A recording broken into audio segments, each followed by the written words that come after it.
like you watch the pro Get started. streamers.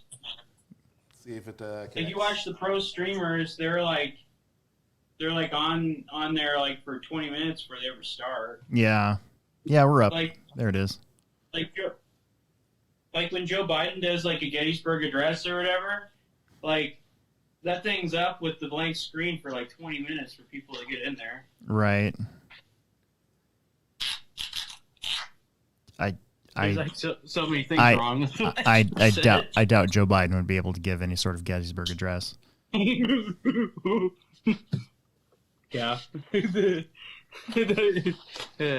Yeah, probably not. About 3 words in, he'd be like, "What? Where? Who? Where am I? What am I doing here? Who am I? What am I? Don't touch me!" And then he goes to it cuts off and goes to like the please stand by. We're experiencing technical difficulties. Dude, and they like juice him up with like steroids or something, and then they're like my grandfather, who my sister's never. I don't think he ever met. I think he was gone after she. Maybe I think he was gone after she was born, but it's just so little. I think so. Anyways, I have this. He had dementia, and it was crazy because I remember sitting there in a chair. He was in this chair and he was watching TV, and I was sitting there, not too far away from him, and he was like yelling stuff at the TV because he just didn't know where he was. It was a really weird memory that I have of that. It goes. I have memories of knowing my grandfather when he was actually, a person without, dementia or whatever. But that one was just weird because he was like, it was almost like he was recalling a memory from when he was like really little, and had nothing to do with my grandma or anything like that. I don't know. It was just really weird. Wasn't Will Ferrell going to do a movie with him as Ronald Reagan with dementia? Oh, really? I don't know. Yeah, and it got canceled or something. Yeah. Yeah, that would seem kind of bad taste. Like in 4 days, yeah. So I don't have my laptop with me, so it's gonna be hard for me to interact with YouTube tonight. I actually forgot it. I've been building a rock crawler course in my backyard. You want me to tell you when there's a super chat? I think I can bring it up. I'm going to bring it up on my phone, and hopefully my phone doesn't die. Okay. And pivot is 233. 233. Okay, I can handle that. Really? So, anyways. So, yeah, there we go. I got it going now. We should be okay. Oh, what's that? Oh, no, I'm good. I'm okay. My sister's motioning me with the thing. Our pivot loan is almost. I don't know where we're at with it, but I know we got all of our paperwork in, so we're just waiting for it to finally get authorized. So that'll be fun. Oh, sweet. Yeah, because this is the Hobbyplex show, and we're sponsored by Pivot Lending Group, where you can find them at pivotlending.com, and your host is actually using their services to refinance our house.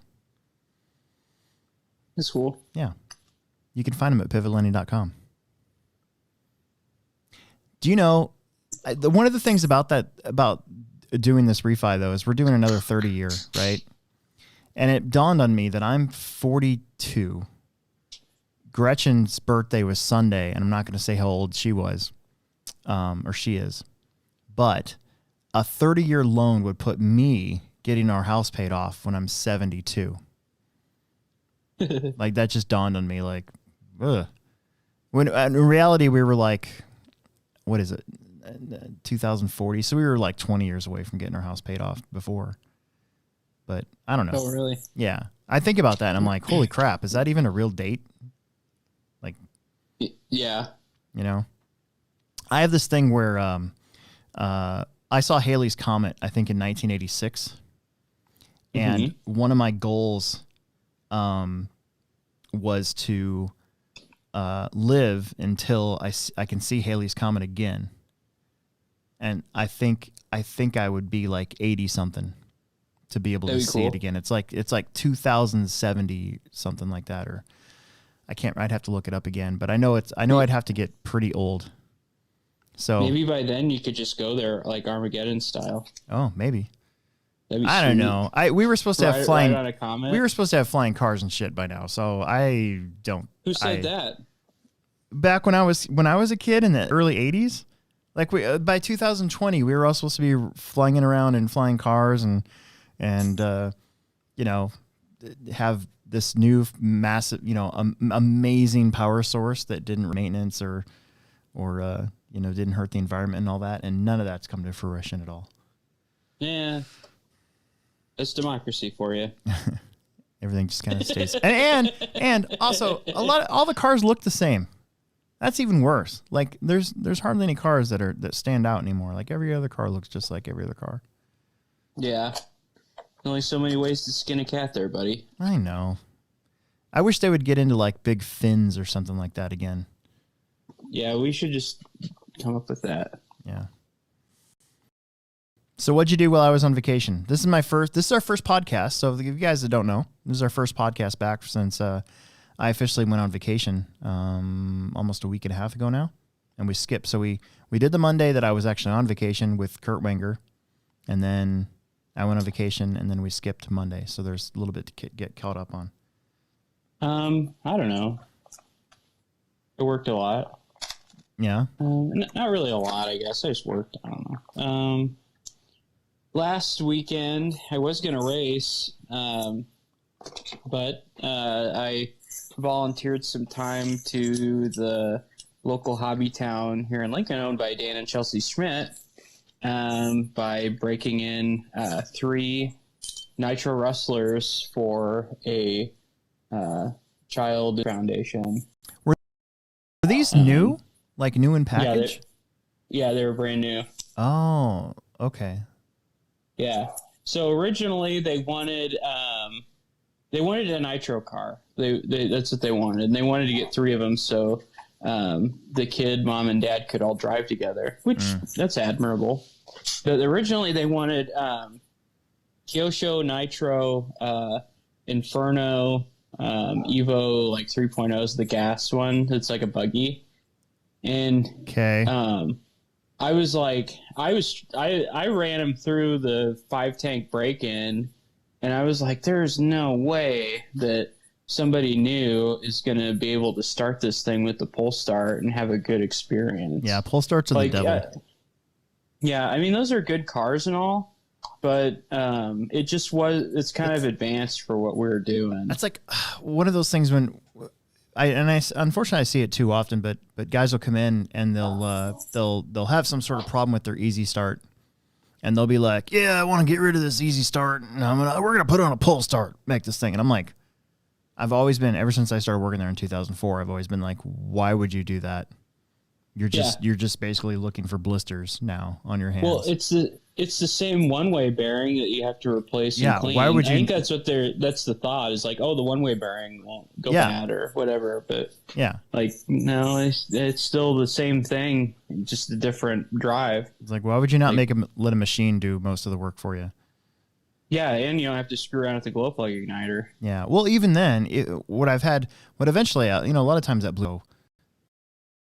A lot of guys will just take a glow igniter and hook it up anyways, but you still use the easy start to turn the engine over, because why would you not? Yeah, I know. Yeah. So anyways, there was that.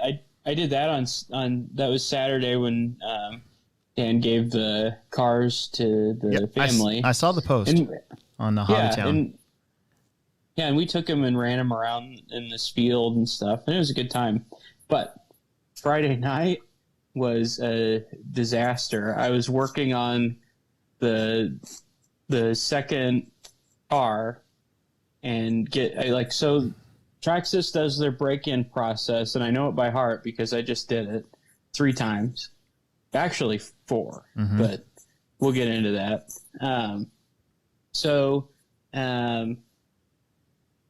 Like the first tank is just like short quarter throttle pulls, and then you let it like sit and cool off. Second tank is half throttle pulls, and then you let it cool off. And the third tank you go half throttle, and then for like 3 seconds, and then the fourth tank is, without letting it cool down, is full throttle for 3 seconds, and then the fifth tank is full throttle for 5 seconds.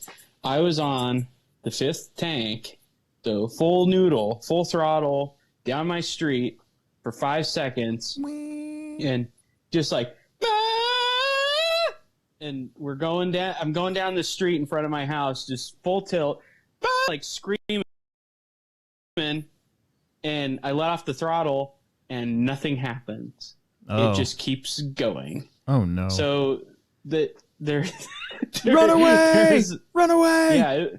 Yeah. I was like, she's a little runaway, and so like the car went full tilt into my neighbor's, actually like 3 houses down from my neighbor's driveway, like yeah, where you like the curbing goes up, so it was like the perfect ramp to clear their entire yard, land in this intersection, and then hit another curb that's like straight, like a Lincoln American curb. History X style curb. Whoa. And just like went full tilt into that 90-degree curb, and went shooting up like 60 feet in the air, and landed in this old person's flower bed. And I have to go, it's like, it's still running with the pipe off of it. It's like, and the pipe's off of it. And I just walked over to it with it running, and it shut off. I knew it was going to shut off because it didn't have the pressure from the exhaust. And go over there and pick it up out of this flower bed and bring it back. And it's sitting over there. 1 second.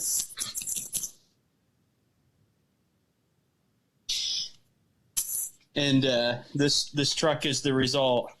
There's the that's how Bennett got. Wow. Like that's flat. Yeah. That's how. That's you did a number on that. That's amazing. And it like broke all the top plate and everything, and I think it was even like the last, like it was like almost at it was getting low on fuel. You should try to return that. You should try to return that, and you should walk in and be like, listen, man, this thing didn't work, and it's not my fault.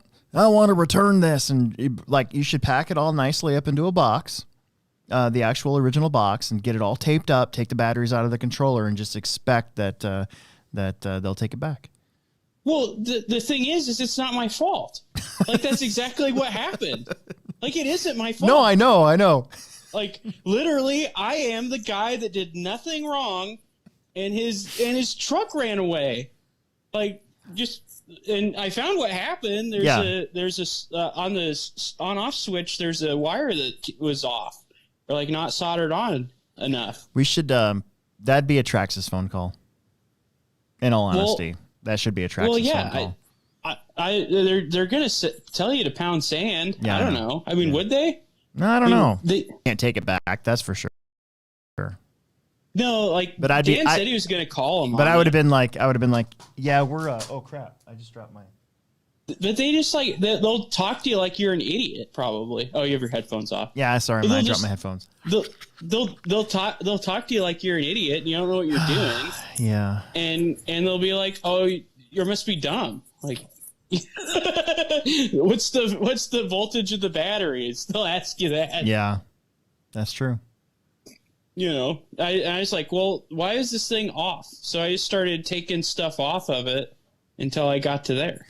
So I didn't get fuel in the receiver because the receiver is just like open with no receiver box. I'm trying to remember who had a runaway in Lincoln, and their T-Max or something like that jumped the curb on First Street, jumped the second curb because it's a 4-lane or whatever it is. No, it's a 2-lane. Anyways, ended up in that swamp over there. Oh, really? Yeah.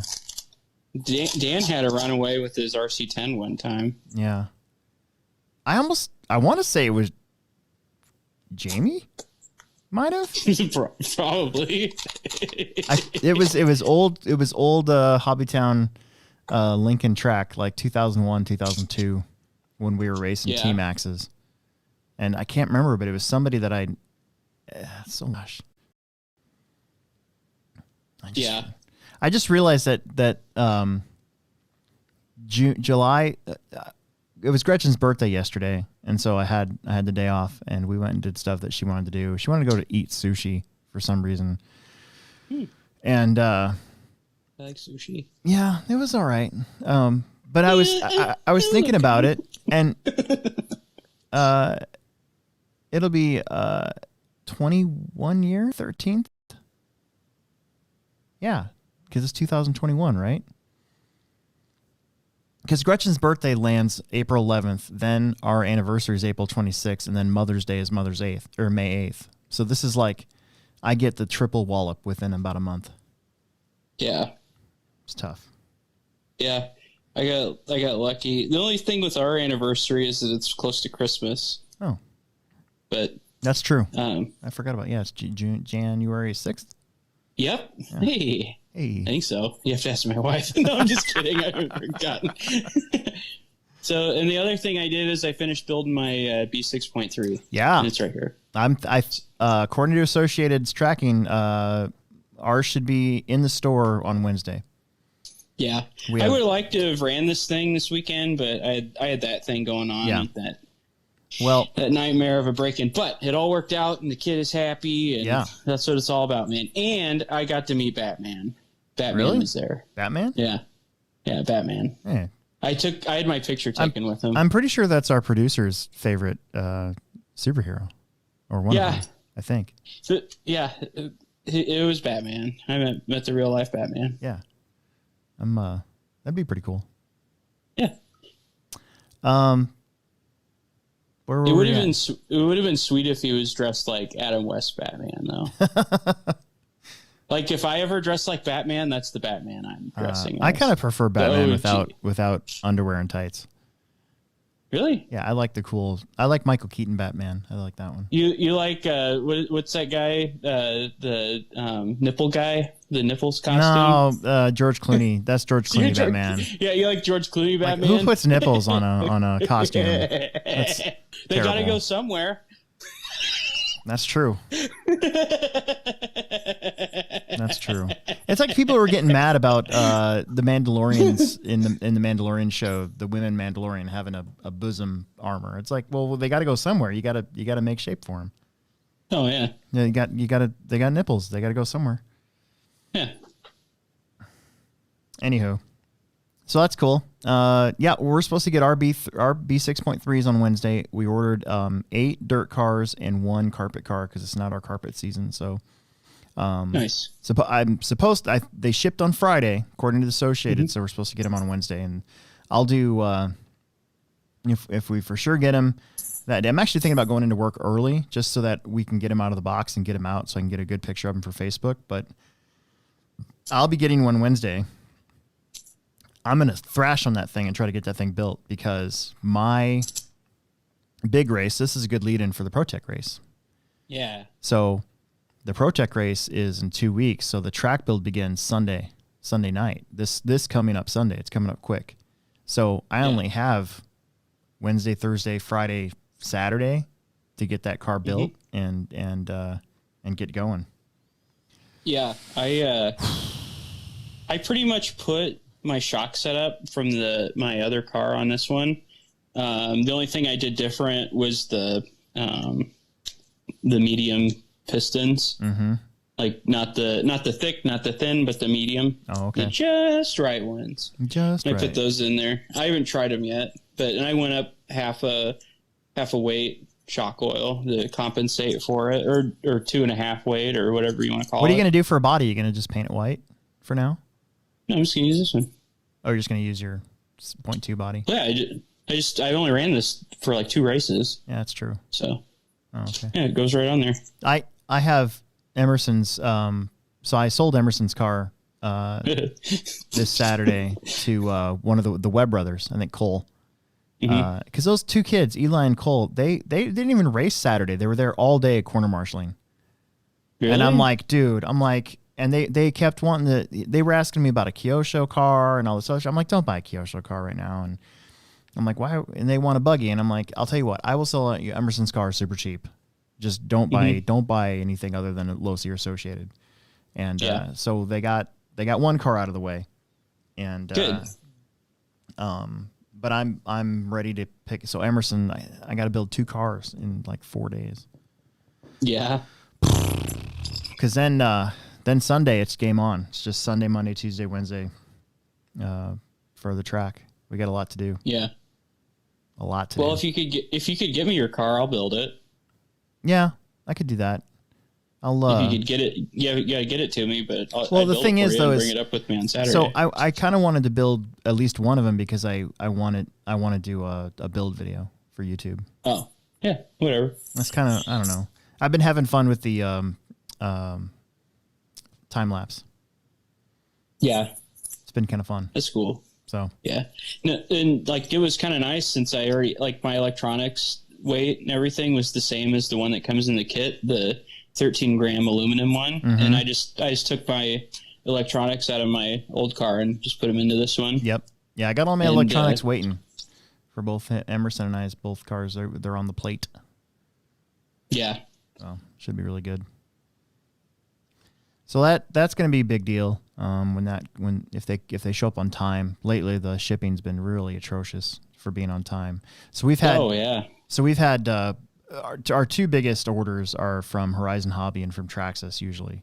And the last couple of weeks, it was getting better for a little while. And then all of a sudden, the last couple of weeks, a single order that could be like 20, 25 boxes gets spread out over like 3 days or 4 days coming in, which is terrible, right? Because that just makes it harder for us because we can't just get the order tagged and get it out. We have to wait for the rest of the stuff to show up, and it's just terrible. And then Traxxas has like nothing in stock, so basically like their orders get spliced out, but then they also get a bunch of back orders in at the same time, and so you don't know what order goes with what, and so that's been getting harder and harder as well. Pandemic problems, I think. Yeah, first world problems. First world problems, yeah. My pretty much every order I've ever placed in the last 3 months that's shipped USPS has been like, I always get priority shipping, and it's like, we don't know when it's coming. Like it's arriving late. Yeah, could be a day, could be a week. And my 2-wheel was probably the quickest lateness that there was. Yeah, it was only a day late, but it was not $1 short. So. So over the course of a vacation, the first 3 days went by super fast because I was just at home, and I was actually just I decided I was going to clean out my room downstairs, the man cave, the after hours headquarters, and I ended up putting a bunch of stuff on eBay over those 3 days, and then we went to Colorado, and that was pretty fun. It was so much driving though, like.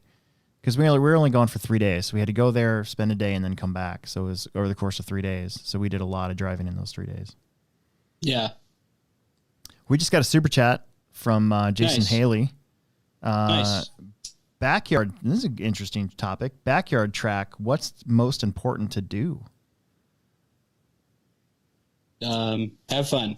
Yeah. I think. No, for me, if it was my backyard track, I'd make that thing easy to work on, easy to drive on, because you don't want to have to be going out there and getting your car all the time. The less maintenance, the better.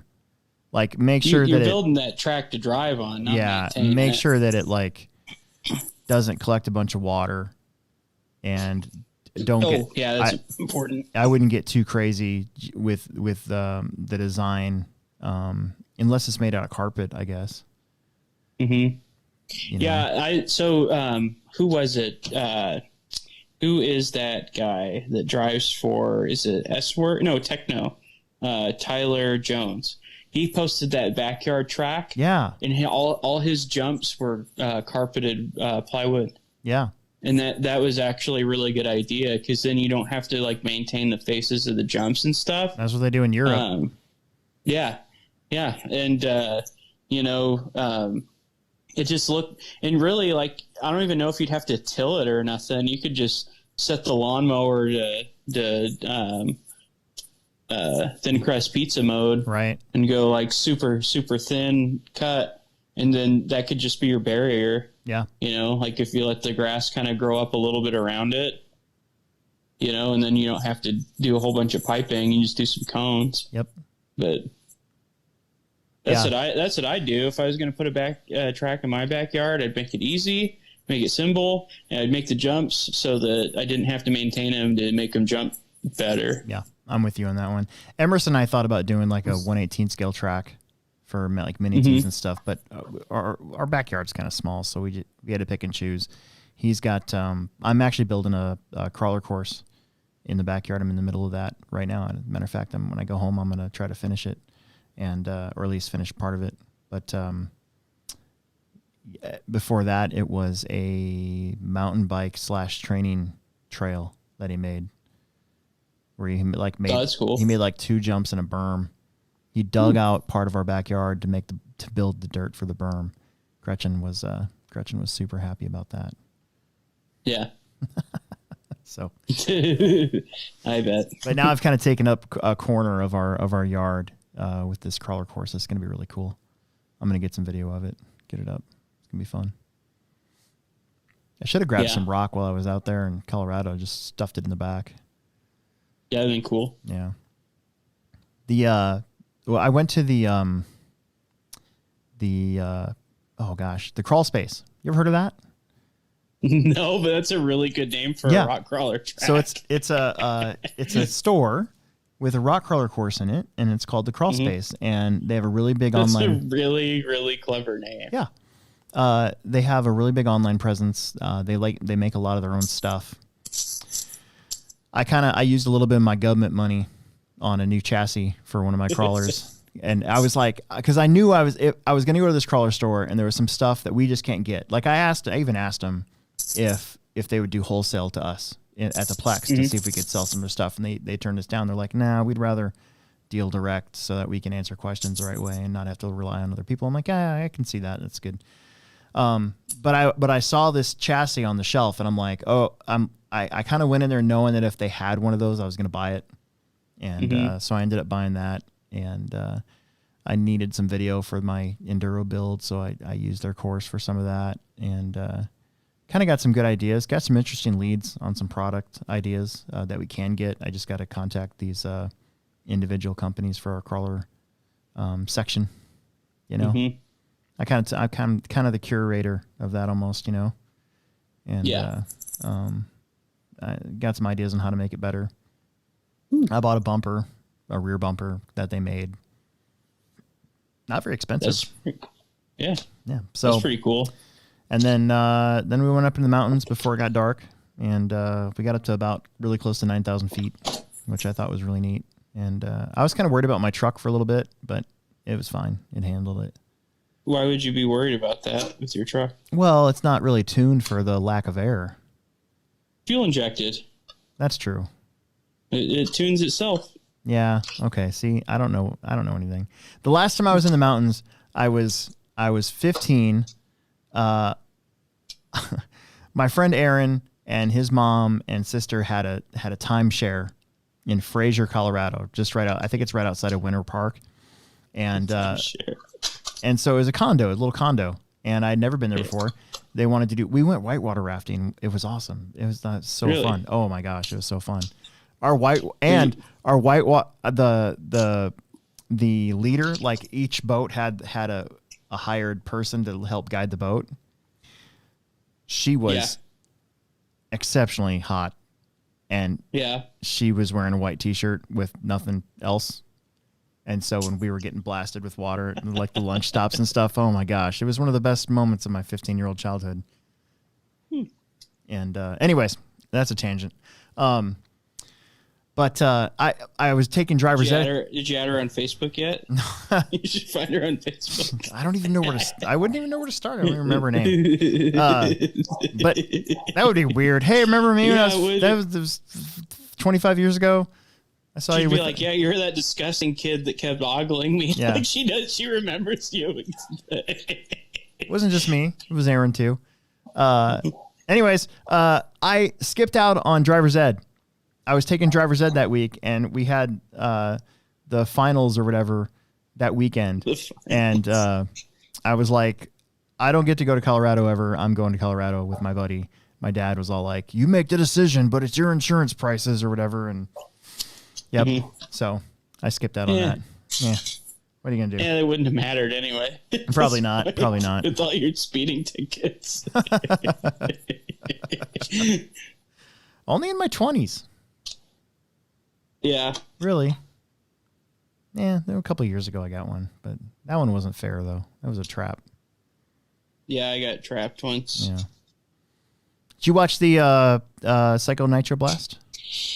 No, fortunately, I did not. Did you see Mason got third? I think. Yeah, in pro buggy. badass. It is. Yeah. So we had Chris Morant won his class, one of his classes. I think it was buggy. Yeah. Intermediate buggy? I think so. I'm gonna try to find it.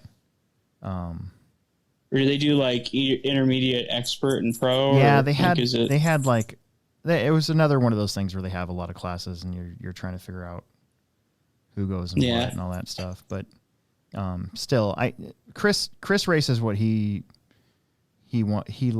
kind of the same way I would be, to be honest with you. I would race what I'd feel I would have the most fun with, not what I'm trying to prove. Oh, I'd be running intermediate buggy all day long. I wouldn't race pro buggy.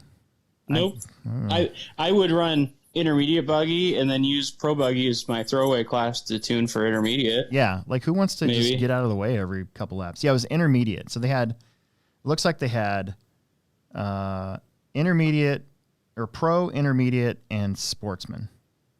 Nice. And, like at the Nitro Challenge, I think they have pro, open, and sportsman or so. So it's just another name for an open, open class. So that was pretty cool.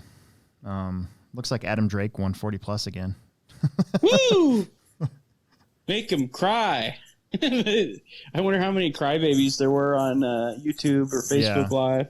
Roman Gastelum was in that main. Finished 6th. Nice. That's pretty cool. That's cool. And then Drew Spurgeon, I think I've only met him once, but we think it's funny because our name's really close. Because we'll hear over the mic Spurgeon or Sturgeon. I remember we were at one race and we kept looking at each other like, is that you? And I'm like, no, I thought it was you. They took 18 cars to the main after all the bump ups and everything. Wow. But I mean, that track was huge though. That track was huge though. I mean, that kind of makes sense. Pro Electric. That's the race that the track never shuts down for practice, right? Right. Yeah. Yeah. Yeah, Pro Electric buggy. Mason qualified 10th, finished 3rd. I always heard this story about Billy Easton, and he got there and his stuff wasn't working good, and he stayed up all night working on his buggy, his nitro buggy. Yeah, stayed up all night working on it, and then raced the entire next day, no sleep, and made the main. Yeah, I couldn't do that anymore. No. I think it was like in pretty recent history too. I heard that story from Jeremy Fellas, and he was running the race via Live RC, I believe. I think that's how. Yeah. Tom Rinderknecht was in the pro electric buggy main. Finished 15th. Trying to see if there's any other local in that one. I want to look at pro nitro because I thought that we had. There it is, way down here. Pro Nitro Buggy. Let's see. Tebow was 4th. Consider him local now. Fuller, Mason Fuller was 10th. Qualified 5th. Finished 10th. And Aiden Horn. I saw one of his posts. He was in the B, got the bump, and then had some engine trouble, but he was in the A main. So yeah. So that's really good. Mm-hmm. That's a crazy race. Ty Tessman winning that, kind of a big deal in my opinion. Yeah, because isn't he running hot race tires now? Yeah, he is. That's his best finish on those tires. Yeah, so far. But I mean, also like, didn't the Nitro Challenge didn't really go very well for him, did it? I can't remember. He made I don't know if he made the main, right? Yeah, he made the right. truck main for sure. I don't know if he made the buggy main. Yeah, that's right. I forgot. Yeah, that was. So yeah, that would be definitely the most challenging Nitro Challenge. They don't call it the Nitro Easy. They don't call it the Nitro Easy. I think it's the goatee. I don't know. He still had it, so maybe he's harnessing the power of the facial fur. Yeah, maybe. When I first saw Tessman with the goatee, I was like, "Is that evil Tessman?" Bizarro Tessman. Like, do you see another Ty walking around without a goatee? From the mirror, he's from the mirror universe. Yeah, that's really funny. All right, let's take a pivot break and then we'll talk about results from this weekend and then we'll get into some questions because we have not answered any YouTube questions for a long time. So yeah, can we talk back and forth during pivot? I don't think so. Okay, that's fine. Yeah. Plus, I gotta get a new kickstart, so that's fine. Go get a fresh one. All right, I'm gonna go get a freshie. Mm-hmm. And now, a word from our sponsors. This is a Pivot Lending Update with David Olson and Don Zoller. Get some. Hi, this is David Olson with Pivot Lending, and with me today is Don Zoller. And we just wanted to give everybody listening the backstory on Pivot Lending and maybe what separates us from our competitors in the marketplace. Pivot Lending, we're going on our 20th year, and we're a mortgage banking company. We're different in a few ways that we have divisions of subservicing, divisions of third-party origination. We have a marketing team in one division. We also have business development. We work business to business, whether it's with a community bank or a credit union. We also work the retail side of the spectrum. So we're working with a lot of realtors. We're working with a lot of builders. There's a number of different ways that our organization has diversified as opposed to a standard mortgage banking company that's just generating a mortgage to the market and to sell it or potentially service it. We internally underwrite all of our loans in-house. We have 5 underwriters. We're big enough to play in the larger spaces, but small enough to be a boutique operation. We've got about 100 employees right now. We are in California, Arizona. We have offices also in Wichita. We're in Kansas City, Omaha, Colorado. Inside Colorado, we're in Denver, Boulder, and opening up in Colorado Springs. We're kind of excited and growing. We're moving into the New England market with a big partnership that also is a mortgage service provider to 234 different credit unions in the New England states. So a lot of things happening, and having Don locally is a huge advantage for everybody in the RC community.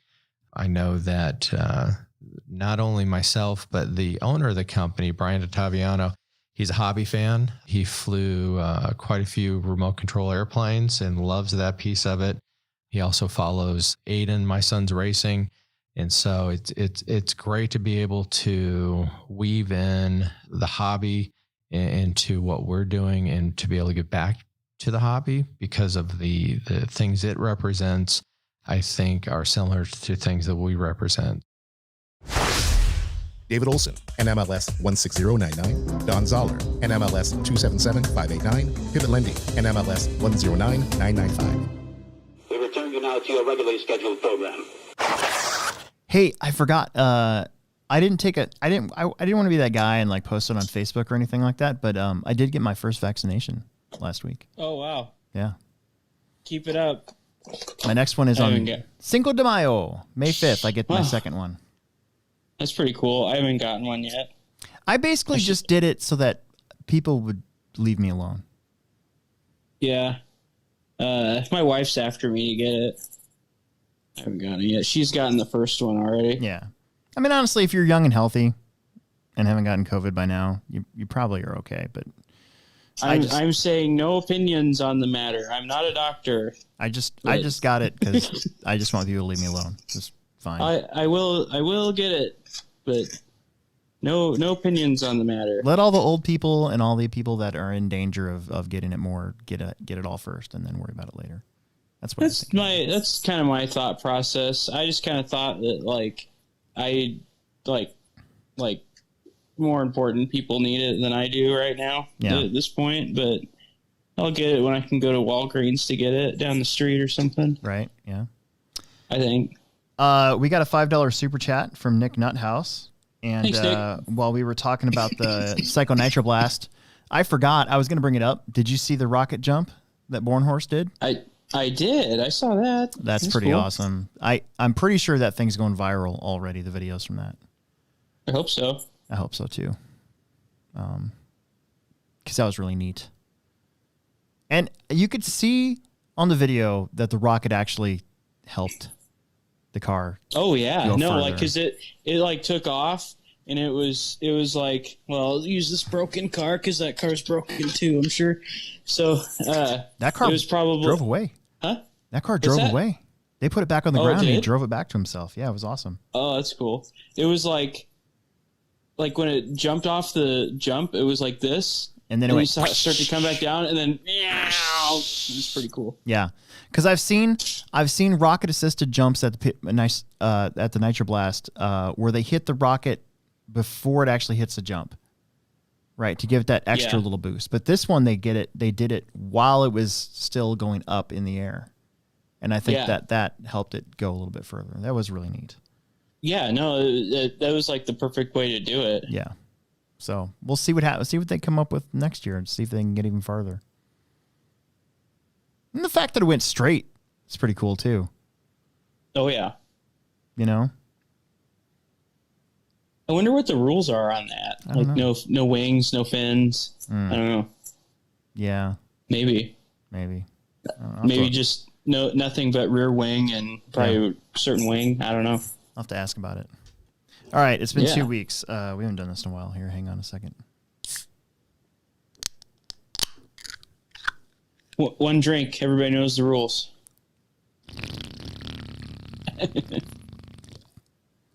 Do you ever watch the pizza reviews that guy does? One bite. Everybody knows the rules. I'll tag you in one of them. Okay. The Barstool Sports guy. Oh yeah. He does pizza reviews. Yep. He's always like, one bite. Everybody knows the rules. That's right. I don't think I've ever actually watched those, but I know of those. Dude, I haven't had pizza in a while. And I watch those videos thinking about pizza. I like pizza. I like just mooching off everybody during the race day and getting free pizza. Yeah. The best is like when you're walking around after the races, opening all the pizza boxes laying out. Or you find food. There's always like cookies and donuts and chips that are still there. I for those of you guys not in the know, after you leave, that's all fair game. I'll gladly take that as long as it hasn't been there for a few days. And Alex will eat it no matter what. Yeah. I want to talk about racing this weekend because we had honestly kind of a light day for us, even though it's still a good day. We had almost 60 entries. Yeah. I kind of had a feeling that it was going to be like that. You kind of, I get the sense that a lot of us are kind of rebooting this last couple weeks because we haven't had our regular race program available. We need to talk about the TCS race. We didn't talk about that at all last week. Oh yeah. Guess who won GT2? You did. Did you use any of the setup advice that I gave you? Yes, I did. My car is pretty dialed. Yeah. So happy. That second main, I was so happy. You're ready to destroy that thing. I was. I wanted to break that car. I wanted to break that car in half when I first started driving. I put all that work into it, trying to make this cool build video, and then I was like, I'm going to go on the track and get some good footage. And in every corner, I'd basically spin out, and I'm like, this is stupid. Anyways, we'll pick up on that here in a second. Let's talk about this weekend's racing while it's still fresh in my mind. Okay. So we'll just cover Saturday Speed Off-Road. PlexSpec had 2 heats. We had 2 heats in PlexSpec, and we had 2 heats in 13.5 wheeler. So we had an A and B main in both. Nice. The A main of Plex was pretty good. Andrew Thomas or Dalton Conrad running a super Rustler 4x4 with like race tires on it. Works really good. And he actually crashed right away and let a couple of these guys get around him, but then he came back to like the next lap and he basically walked away from everybody at that point.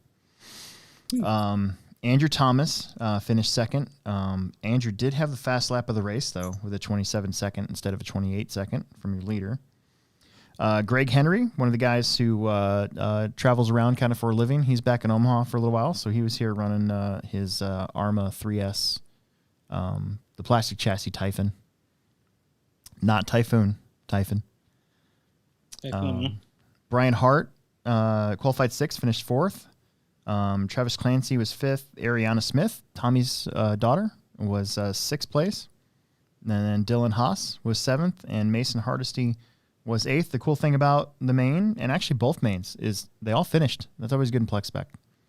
Because sometimes finishing's good. Yeah, can't win if you don't finish, so you got to get that out of the way first. So good job for all those guys, and it was fun having that. I think we had 20-something Plexers on Friday, too. So Friday nights have been a little bit down, but it's kind of getting into our spring, summer, so that kind of happens for a little while.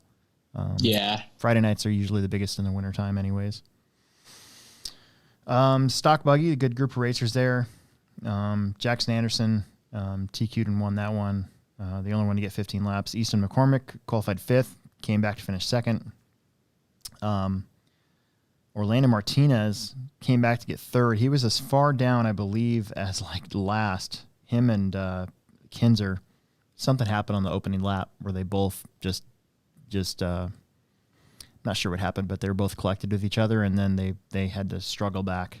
Orlando was in like 6th for most of the race, and then on the last couple laps, he was able to get around Dustin and Nick Pavel, who were also having a pretty good race. And then it was Kinzer, and then Tom Baker. And then four-wheel drive mod, there was a handful.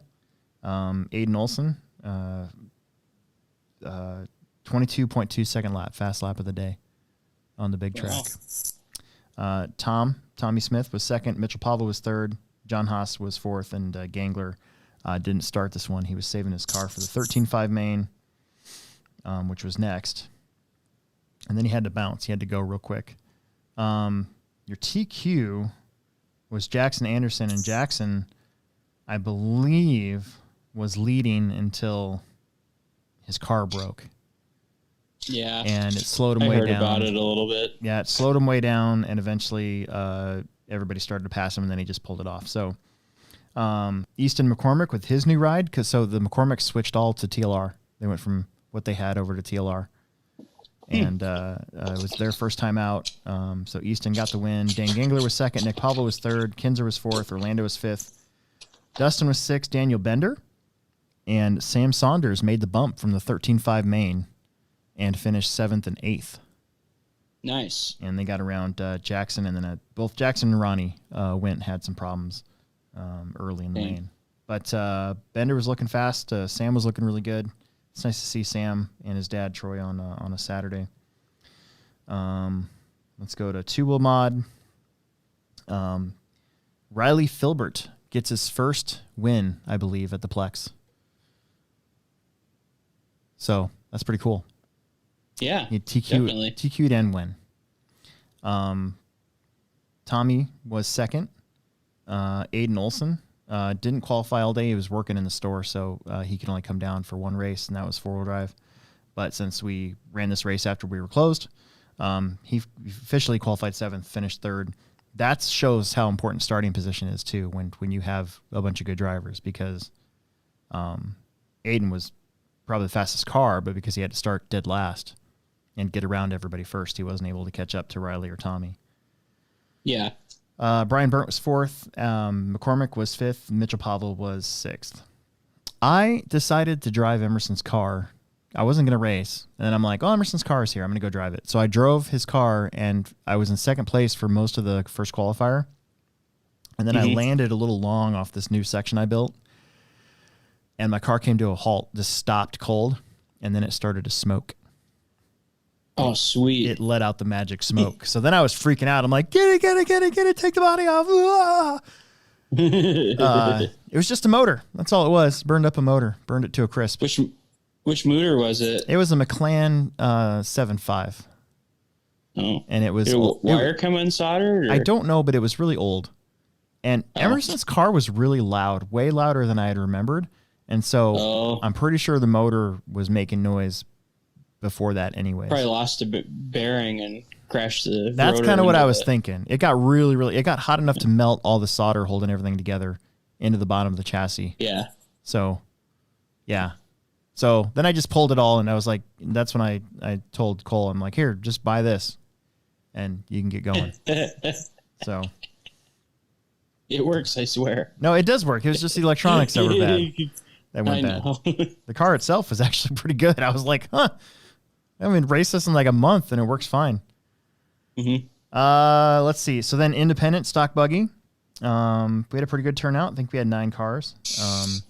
Sam Saunders on, I believe, the second to last. Yes, it was second to last lap. Got the lead away from Daniel. I could have swore Daniel was gone in this one, so I actually wrote out Daniel's Plex bucks about a minute from the end. Oh, really? Which shows I should never, ever, ever do that, because it never fails when I do that. Either somebody breaks it or something weird happens and they don't actually win those Plex bucks. So I got to stop doing that. What happened to Daniel? Yeah, I just got caught. Yeah. So Sam did really good. He was really fast. Yeah, that's good. But him and Daniel were together in the 13.5 wheeler main too, so they're kind of on that same area. Yeah. Race it out. Ronnie Wint was third. Troy Saunders was fourth. Lance Murray was fifth. Brian Hart was sixth. Josh Ryan was seventh, and Hunter Anderson broke out. I think he lost a wheel, if I'm not mistaken. And then Tom Baker didn't race that one. And then there wasn't a mini truggy. There was only one. I do want to give a shout out to, where's he at? So Andrew Thomas, about a month ago, him and his dad came up to the store, and they bought a whole B74.1 kit setup from us, from the Plex, like you're supposed to. Yeah. Car, motor, everything from scratch. Okay. And they built it, and with a little bit of help from Tommy Smith on setup and stuff and getting the tires all set up. This was his first official race day with that car, and I got to say, he's looking really good. He's looking like good. Picking it up really fast. So we have this, I feel like we have this new crop of kids coming from Plex Spec now that are growing out of Plex Spec that are our next group, in my opinion, if they stick with it. And when I'm talking about Daniel, I'm talking about this Andrew Thomas kid. I'm talking about Sam Saunders, Jackson Anderson. You can kind of lump him in there, in my opinion, even though he's kind of already he's won some stuff. So that's for those of you guys that are listening that either are thinking about starting a track or have a track and you're trying to figure out how to get new racers. It all starts with that beginner class. Yep. We've Plex Spec was way back in 2005. I'm like, I don't want to call novice. I don't want to call it novice, or I don't want to call it beginner, just beginner. I want to call it needs a name. It needs like a brand name. And that's where Plex Spec came from.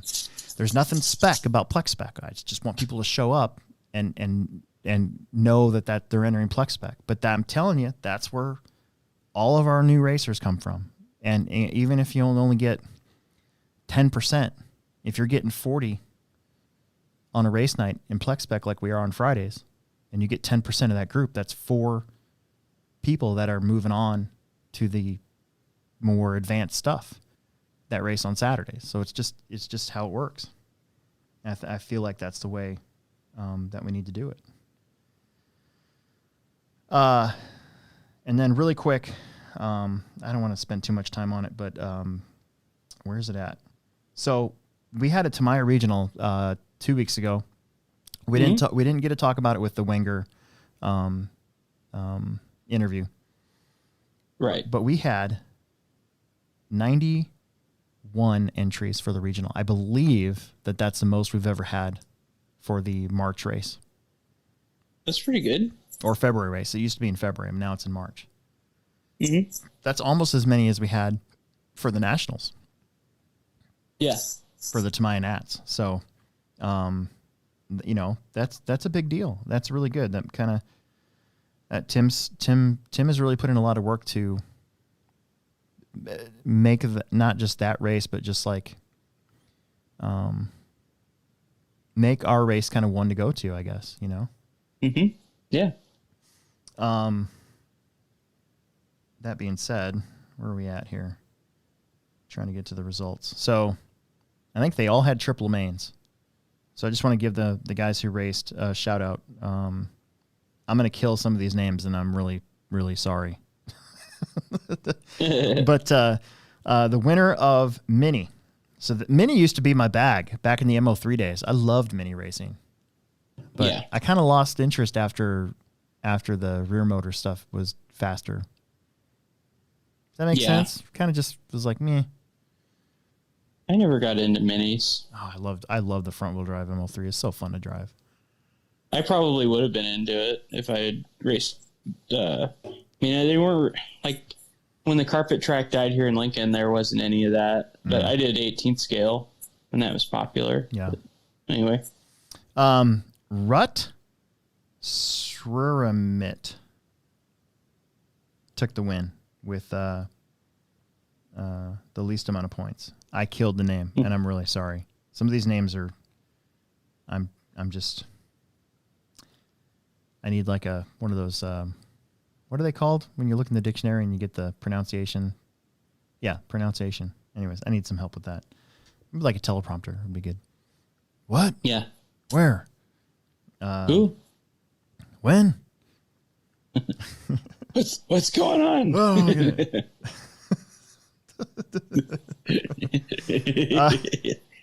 okay. Okay. Anyways, back to what I was doing. Nat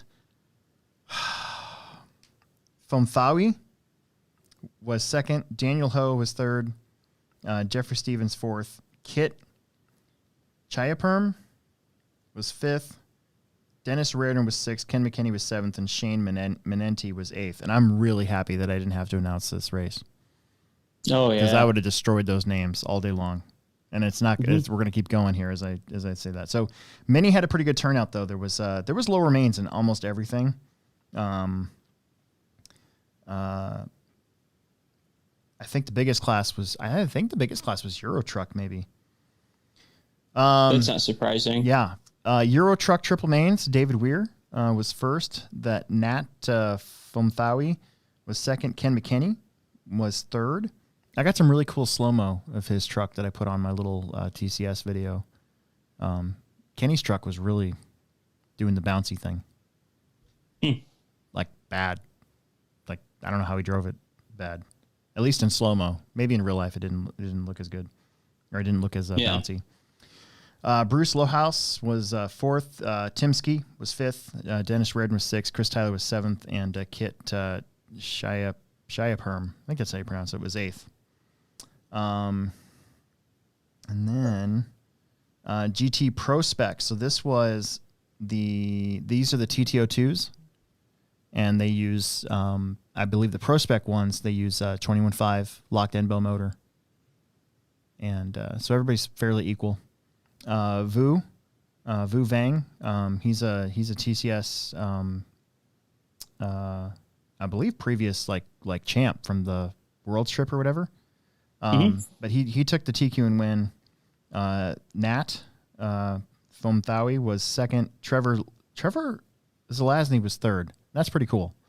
Trevor, he works for us, so he did really good. Nate Anderson was fourth. Logan Prismanis, another one that works for us now, was fifth. Jeffrey Stevens was sixth. Bob Foster was seventh. Kit Chiaperm was eighth, and Mike Wenzel was ninth. Formula One, Vu took the win in this one again. Howard Lowe was second. Olin Hines was third. Jim Humgate was fourth. Mason Emder was fifth, and Andy Wallace was sixth. Not as many Formula Ones as I thought there would have been. Usually at the TCS race, there's multiple heats of Formula One. Not this time. There's only 6 of them. That's kind of weird. GT1, VU. These are the 17.5 touring cars, and these are like the graphite cars, like the 420 and basically 419s. There's only 6 of them in this one too. VU won by kind of a lot. Nathan Weir was second. Jimmy Stegan was third. Bruce Lohaus was fourth. David Weir was fifth, and Howard Lowe was sixth. I would like to drive this class, but God, I cannot afford the car. I mean, a Tamiya 420 is like $600 just for the car. I might as well buy an 8 scale for that much money. How much is it? Like $600, like $599, I think, or even higher than that. Man. I'm like, I'm not going to spend that much money on that. GT2, there was 8 of us. Qualifying, I was close all day on Saturday, and then Saturday morning I took the TQ. It was great. Nice. So I took the TQ and win. I'm so stupid. I don't know why I didn't video the first race. I videoed the second race, which is boring.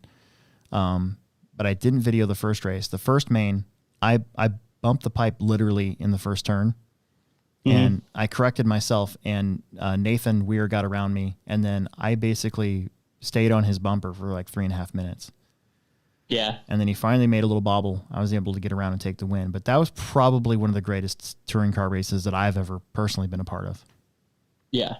It was phenomenal. I mean, we were so close to one another. I mean, we were like this far apart the whole time. It was amazing. Yeah. And it was clean. I mean, it really was. Jimmy Stegan qualified 4th, finished 2nd. Daniel Ho was 3rd. Nathan, I don't know what happened in A3, but it made him go from 2nd to 4th, and that's where he ended up. Rut was Spearmint was 5th. David Weir was 6th. Mitchell Pavel was 7th. Brian Bowers was 8th. And I would like to officially say that Will gave me some advice on the car because I was struggling with it, and it worked out awesome. Really? Thanks. Yeah. Credit where credit is due. Credit where credit is due. Exactly. So, yeah, all I did was I took the roll centers and I moved the pills so that the car was, the arms were all the way up. I jacked as much toe in the back as I possibly could. And I initially had a bunch of kick up in the front. I took that away. Yeah. And then Wednesday before the race, I put a gear diff in it. In the front instead of the spool. And oh my gosh, that made a huge difference. Yeah. And then 100,000 weight in the front. I started with 200 and it was better. And then I'm like, I wonder if I go down. I went down and it was even better after that. That's good. So, yeah, I've never liked a spool unless I was on asphalt. Well, dude, my X-Ray's got a spool and that car's, I mean, my X-Ray is really good. And on carpet, it's great. But this car, no spool. Spool bad. Spool was... Yeah. It probably just tweaks so much just because of the way that chassis is. It doesn't work. It just twisted that. I mean, you can see the car just twist everywhere it's going. And having that spool in there, it was like the front wheels were carrying the whole car around. You couldn't get any bite in the rear to hang on, you know? When I put the gear diff in there, you could actually see the whole car squat down in the corners now. Yeah, so. Probably just like diffed out properly and let the chassis kind of work. Yeah. You know, instead of just like overpowering it. Yep. So there's that. I'm glad we got caught up on that. Why don't quickly, I think we've been on for an hour. Let's go to some questions. We haven't done any questions in a while. You want to do that? Yeah, we haven't. Yeah, let's do a question or two. Let's see what we got. I'm going to scroll through here. A bunch of guys on here. John Haas, Peter Renault, Jason Haley, Dan Johnson, RC Wolf Hobby Club, Travis Clancy. Hey. Sam, I think that's actually Sam Saunders. Palmer Bartlett wants to know, what do you think about the Earthquake 3.5 Nitro? I'm pretty sure this is a Red Cat. Oh, I don't know anything about it. I mean, I'll say it. Stay away. Just stick with the Traxxas for nitro only because of the easy start stuff. Yeah. The manifold is a little better. Doesn't the Red Cat one like screw to the block or something? I don't know. All I know is that we're not going to get a Red Cat sponsorship anytime soon. Yeah, this right here, that's what you're after, is that easy start. You know? I got a Traxxas 2.5 right here, baby. I hate pull starts so much. Yeah.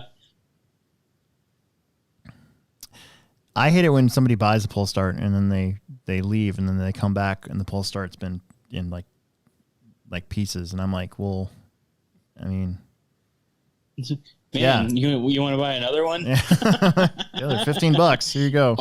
Oh man, you're gonna need another one of those. Here, let me go get it before they can say anything. It's like, oh man, I'll go get you that new one real quick. Ain't no way you're spooling that back up. Yeah. Dan Johnson says Halley's Comet will come back in 2062. So that means that I will be, let's see, I was born in 78, so 100 would be 78, so 90, so that's 80. Oh, man. So I'm going to be like 84? When was the last time it came? 86. Pretty sure it was 86. Man, I may never see it. I don't plan on living that long. You're younger than I am. You're 10 years younger than I am. You'll be able to see it again. Yeah, it's like 70. I'll be 76. Yeah. By then, maybe we can watch it at the nursing home together or something. It's gonna be fun being in a nursing home. I'm gonna put like fat beats on my wheelchair. I'm gonna listen to Snoop Dogg and stuff. Be great. Yeah, you're like he's listening to classical gangster rap. Yeah. What was I gonna say? Oh, now I forget. I don't know. It doesn't matter. Okay, so yeah, 2062. So that's my goal in life. If I hit that, if I actually hit that, I'm dying the next day probably. How old would you be? I think if I did the math right, I'd be 84. Ooh, it's getting up there. It is getting up there. I'm gonna have that permanent like scared face, like ugh. Poor old people. You make fun of them so much. Yeah. I don't know. Actually, when my mom died at 55. So that's 10 years from now for me. Yeah, like I said, I don't plan on living that long. I mean, honestly, that when she passed away at 55, I was like, oh crap! You mean I can die? I didn't even know that was a thing. And now, as I creep up to that, I'm like, holy crap! Like that's only 12 years away now. Ooh. I'll probably live to be like 103 or something crazy. But here's the thing: my dad. I'm pretty sure I inherited a lot of my dad's genes because my dad is enormous. Okay, he's a large man, but he has no really crazy health problems associated with that. He doesn't have high cholesterol. I've never had high cholesterol, and I eat like garbage. He's never had, so far he's 70 years old. He's never had any sort of cancerous things yet. His family, the rest of his family has, so I expect it. Honestly, I expect it at some point, but. My dad's 70 and he's not exactly a healthy weight. Like I inherited some of my dad's genes. I'm skinny compared to my father, so I don't know. Maybe I'll make it. I don't know. I hope so. Yeah. I inherited some of my dad's genes. They're Levi's. Honestly, you don't look like your dad. What? You don't think so? Yeah, I don't think you look like your dad at all. When I saw your dad, I was like, that's your dad? If I was skinny, I'd look like my dad. Yeah, maybe you would. Yeah. You look at Skinny Will pictures. I look a lot like him. Yeah, I could see that. Yeah. Now I'm fat Will. Fat. Yeah, but you've lost some weight though. You've been doing a good job losing some weight. Oh yeah. I'm gonna get back down there. Yep. If I get down to like 170 pounds or 180 pounds, like I'd like to, I may start racing go-karts again. Oh. That'd be pretty sweet. Dude, if I weighed 180 pounds, I'd be so skinny. Because I'm 240 usually, all the time. Yeah. If I shed 60 pounds, I can't even imagine what I look like. Yeah, it'd be sweet. Maybe. That'd be pretty awesome though. I'd only race like no rules open class though. Right. Yeah. Stuff like 70 horsepower 2-stroke stuff. Be awesome. The Webbs are on here, both Cole and Eli, or they were on guys. here. Let's see. John Haas said, turns out somebody's car was really loud in 4-wheel drive, and it was actually John Haas's speed controller fan vibrating against the plastic. So it was really, really loud. Here's one, Peter Renault. Peter Renault's on here. He wants to know, will the new B3 steering bits fit on a T6.2? They would, yeah, because the front end's the same. So he's talking about that deal that keeps in the 2 screws to the top plate. Yeah, and there's also the steering rack's different too, isn't it? No, it's not. It's not? Oh, okay. I don't think so. Is it? I thought there was something with the steering rack to get rid of the slop. Not that I'm aware of. Oh. It's just that thing that keys that into the top plate. Okay. That upper deal. I think. I thought so. All right. Could be wrong. I've been wrong before. I don't know. I guess I'll find out when I build the car too. Yeah, just let me know. Yeah. But yeah, I'm pretty sure it bolts down in that same spot. Mm-hmm. John Haas can't seem to find a Hobby Wing Just Stock ESC 13.5 combo anywhere. Probably won't. Hobby Wing's in the same predicament as everybody else, where right now supply all of a sudden got really short again. And it's not necessarily due to the pandemic. It's more of all the access points for all the parts coming in from overseas are bottlenecked. Like they don't have enough people to work the dock to get stuff off of the boats, basically. So everything's been taking a super long time, or some places are just straight out of stuff again. Yeah. So, Steve RC wants to know what parts are the most important upgrade from stock on a B62, B63 for someone new to reduce breakage and more money going into it right away for repairs.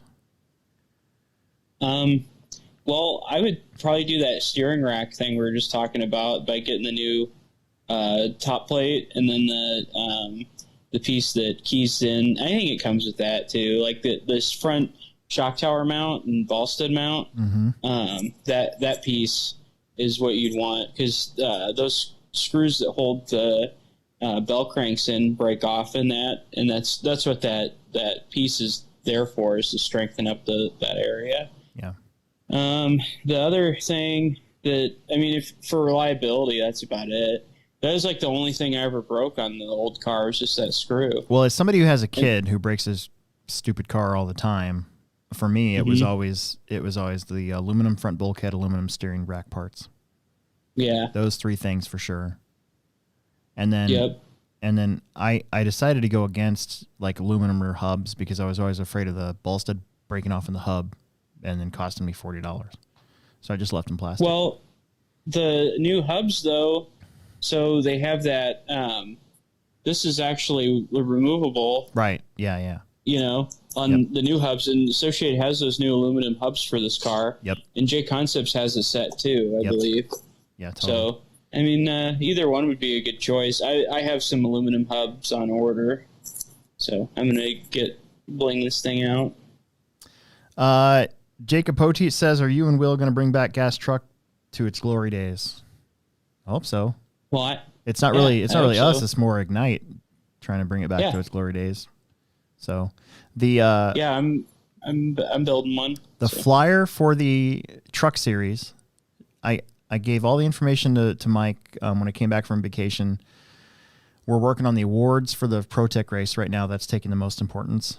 And I had to get T-shirts made too. So I got that done today. Thank goodness. Those are on order. So we'll actually have T-shirts for the race. But the flyers for the summer series and the Saturday truck series should be out right after that. So Gas Truck's on that Saturday truck series. Starts in June. I think it's June 19th might be our first one. Cool.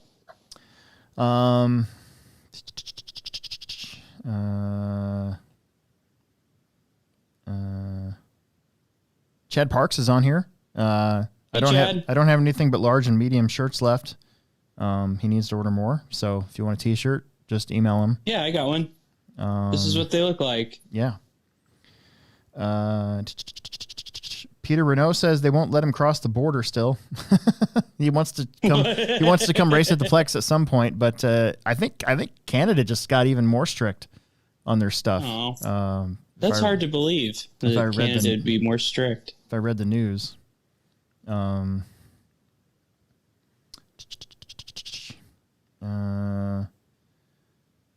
G Farb wants to know when to adjust dual rate brake and EPA brake. That's a good question. So, if you hit the brakes and your car like flips over forward, then you probably need to turn them down. If you're endpoint, because I run the endpoint adjustment at 100, and then turn it down on the thumb. Yeah, I was going to say I run 90 brake all the time, but on the thumb, but on the thumb switch or whatever. Yeah, but like you always set everything up at 100. So it's weird because when I had Orion stuff, speed controllers, I actually use my endpoint adjustment instead of dual rate. Oh, really? But with my Hobby Wing stuff, it's way more sensitive, and there's a lot more parameters to change. And so now I have my EPA at 100, and I never touch it, and I use the dual rate, or I go into my speed controller and turn it down. Yeah. But I don't mess with EPA at all on that. When I did mess with EPA, my car got weird. Mm-hmm. So I don't. But my Orion and change it at all. Orion and Novak stuff, I always used EPA to adjust the brake to get it to not lock up. Basically, what you want to do, correct me if I'm wrong, is basically you want to hit the brakes and not have your car just lock up instantly. Like you want it to be a nice smooth brake. Am I right? Oh yeah, yeah. No, you don't want your car to break traction because you hit the brakes. Like you want to be able to use the brakes to set the car a little bit, but like some guys have their stuff. I usually when I drive somebody's car and their brakes are like where they it compresses the front suspension into the ground. When I hit the brakes, I can't even drive that stuff. Yep. Or if you go off a jump and you hit the brakes in the air and just dives forward, I can't do it. Yeah. So yeah, I would say dual rate more than EPA. Mm-hmm. Especially with today's speed controllers, where you can adjust a lot of your brake stuff in the speed controller too, instead of using EPA. Mm-hmm. Nick Nothouse says, "Do you remember the old Futaba Junior radio? Keep looking for a new radio with that feel in the hand." I had one. I had one too. I actually think, in my opinion, the DX5C is about as close as you're going to get to that sort of feel, because the wheel on the DX5C is way up here, like the Junior was. Yeah. Trevor Paul, he was on here. He says, "Hello, fellas." And Cole Webb wants to know, do you allow all-wheel drive buggies in independent? No, we do not.